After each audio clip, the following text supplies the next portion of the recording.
geometriarekin jarraituz, azkeneko helburuan espaziometrikoan sartzea, eta espaziometriko hontan batez ere distantzia kalkulatuko ditugu, elementu desberdinen arteko distantziak.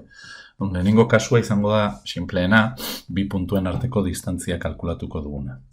Orduan, demagun dauzkagula bi puntu, A eta B puntuak. Kasu honetan nahiko simple izango da distantzia kalkulatzea, ze azkenean badakigu bi puntu hauen arteko vektorea kalkulatzen. AB vektorea. Vektore hori kalkulatzen baldin badakigu, gogoratu beti dela beren osagaiak en arenak, bukaerak en hasiera beti.